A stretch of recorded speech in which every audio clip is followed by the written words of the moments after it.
අපේ රාජ්‍ය සේවයේ ඉන්න අය, ඒ වගේම දේශපාලන කටයුතු වල නිරත වෙන අය තමන්ගේ ආකල්ප වෙනස් කරගන්න ඕන සුපිලිපන්න විදිහට වැඩ කටයුතු කරන්න. මොකද ඒක තමයි ඊටාම වැදගත්. එහෙම නැත්නම් අපිට ඇත්තටම වංචා කරන්න හිතෙන්න බෑ. වංචා කරන්න හිතෙන එක තමයි ප්‍රශ්නේ.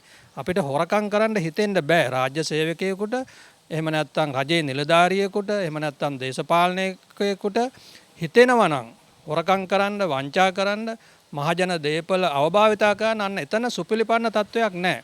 අන්න ඒක තමයි මෙතන ඊටාම වැදගත්. ඒ නිසා පසුගිය දශක කීපයේ විශේෂයෙන්ම අපේ සමාජයේ වෙලාගෙන තිබිච්ච මෙන්න මේ වංචාව, දූෂණය, හොරකම අන්න ඒවට තිත තියෙන. ඒ වගේම අපේ ආකල්ප වෙනස් කරන, අනේකා කෙරේ හිතෙන, අනේකාට සහකම්පනයකින් යුතු සමාජයක් අපිට අවශ්‍යයි. යන්නේ සමාජයේ බිහි කිරීම සඳහා තමයි අපි මෙන්න මේ සුපිලිපන්න දේශයක් පිළිබඳ වැඩසටහන ආරම්භ කරලා තියෙන්නේ. වැඩසටහන ආරම්භ කරලා අපි පහුගිය ජනාධිපතිවරණයනොත් ඒ වගේම පහුගිය මහමැතිවරණයනොත් ජයග්‍රහණයෙන් පස්සේ අපි දිගටම කරගෙන යනවා. මේ වැඩසටහන තව තවත් වේගවත් කිරීම සඳහා තමයි මේ අපි මේ සතියක් ප්‍රකාශයට පත් කරලා තියෙන්නේ.